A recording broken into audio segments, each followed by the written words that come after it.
สวัสดีครับสวัสดีสมาชิกชาวอินดีเป็นทุกคนนะครับวันนี้ผมก็จะมาแชร์ประสบการณ์นะครับ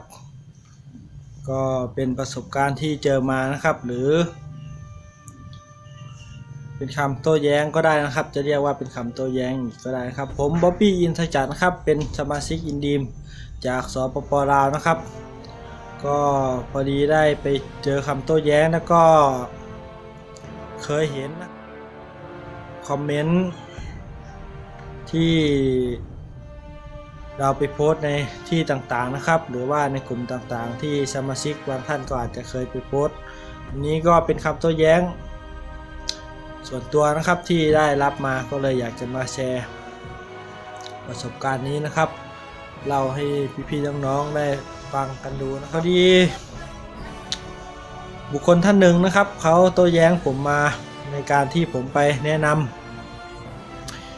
แผนการตลาดนะครับเกี่ยวกับบริษัทอินดีมของเรานี่แหละพอดีเขาก็โต้แย้งประมาณว่านะครับถ้ามันทำได้จริงๆมันสามารถได้เงินขนาดนั้นนะครับผมก็ยกตัวอย่างเป็นของพี่ยศแหละเขาก็บอกว่าถ้ามันทำได้จริงๆได้เงินขนาดนั้นแล้วทำไมทุกคนไม่ไปทำกันหมดวะไม่พนักงานข้าราชการไม่ลาออกกันไปทำอินดีมกันหมดผมก็บอกว่าเอาพี่ฟังผมนะบริษัทอินดีมถ้าจะให้ผมเปรียบเทียบให้เห็นภาพง่ายๆก็เหมือนกับYouTube แล้วกันเหมือนกับบริษัท YouTube ทุกคนในโลกใบนี้หรือในประเทศนี้ก็คงจะรู้กันดีอยู่แล้วว่า YouTube สามารถทำเงินให้เราได้นะครับสามารถสร้างรายได้ให้คนเดือนละเป็นแสนเป็นล้านก็มีแล้วในประเทศไทยเรานี้ก็มีสาเหตุที่ทุกคนนั้นไม่ไปทำ YouTube กันหมดมีคนอยู่ไม่กี่ประเภทมีไม่ชอบหรือว่าอยากทำอยู่แต่ว่าทำไม่ได้มีแค่นี้และเท่าที่ผมไปรู้มานะครับหรือว่าตัวผมเองนะผมก็เป็นยูทูบเบอร์ผมเองก็ไม่ได้เรียนจบอะไรมาเลยครับก็ผมรู้บ้านๆเลยแต่ที่ผมมาทำ YouTube นั้นผมมีอย่างเดียวก็คือใจอยากทำ YouTube มากตั้งแต่วันแรกเลยที่ตั้งใจทำ YouTube ว่าเราต้องทำให้ได้เราต้องเป็นยูทูบเบอร์ให้ได้เพราะว่ารู้ว่าถ้าเป็นได้แล้วเราจะได้เงินแล้วผมก็ตั้งใจทำมาประมาณ1 ปีกว่าจะผ่านกฎได้โอ้โหมรสุมชีวิตยากเย็นแสนเข็ญถ้าผมล้มเลิกไปตั้งแต่วันที่ตอนที่ทำใหม่ๆผมก็ไม่มีวันนี้หรอกที่สามารถทำเงินจาก YouTube ได้เดือนละ 3-4 หมื่นอันนี้ส่วนตัวของผมนะผมทำได้อยู่ปัจจุบันก็คนที่เข้ามาทำ YouTube ผมก็เห็นหลายคนเลยผมเคยไปดูคลิปของเขาบ้างไปดูชแนลเขาบ้างก็ส่วนมากเข้ามาทำแล้วก็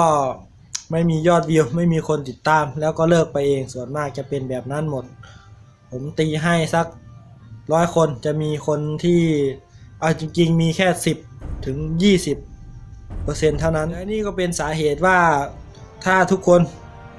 มาทำ YouTube แล้วไม่ตั้งใจเรียนรู้ศึกษาหาวิธีทำไม่เรียนรู้วิธีการตัดต่อคลิปทำไปสักพักไม่เห็นผลแล้วก็ล้มเลิกไปก็กลับไปยืนอยู่ที่จุดเดิมอันนี้ที่ผมเห็นนะเป็นประจักษ์จริงๆเลยส่วนคนที่เขาประสบความสำเร็จนั้นนะจาก YouTube นี้ผมขอยกตัวอย่างให้ YouTube เขาตั้งใจทำจริงๆเลยเหมือนผมนี่แหละทำโดยไม่คาดหวังด้วยเพราะว่าไม่รู้ว่าพอผ่านกฎมันแล้วเขาจะอนุมัติให้เราสร้างรายได้ด้วยไหมอันนั้นก็ยังมีหลายปัจจัยมากกับ YouTube ใครว่าง่ายก็ง่ายใครว่ายากก็ยากคนที่ผ่านไปแล้วจะรู้ดีถ้าคนที่ล้มเลิกไปก็เห็นอยู่ก็กลับไปใช้ชีวิตเหมือนเดิมส่วนที่ใครที่ผ่านกฎสามารถสร้างรายได้แล้วเดือนละเป็นหมื่นหรือว่าหลายหมื่นหรือว่าเป็นแสนทุกคนตอนนี้ก็คงจะสบายกันดีแล้วทีนี้ผมก็ขอกลับมาถึงกับบริษัทอินดีมก็เหมือนกันคนที่สมัครเข้ามาไม่มีทุกคนหรอกประสบผลสำเร็จกับบริษัทอินดีมเห็นออกไปก็เยอะแยะ เพราะเข้ามาทำใหม่ๆก็ทำไป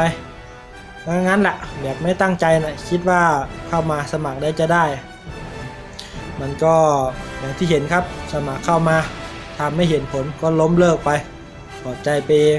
ส่วนคนที่เขาตั้งใจทำอย่างที่เราเห็นผู้สำเร็จในอินดีมทุกคนตั้งใจมาสมัครตั้งแต่วันแรกจนวันตอนนี้เขาก็ยังไม่ได้หนีไปไหนยังอยู่กับบริษัทอินดีม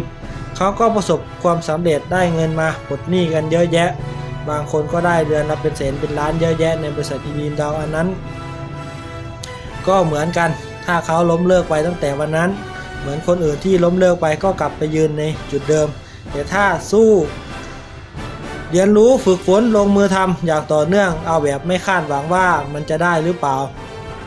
เดี๋ยวเวลาผ่านไปมันก็จะเป็นเครื่องมือพิสูจน์เองว่าเราก็สามารถทำได้อันนั้นมันก็เป็นผลสำเร็จที่ทุกคนสมควรจะได้รับมัน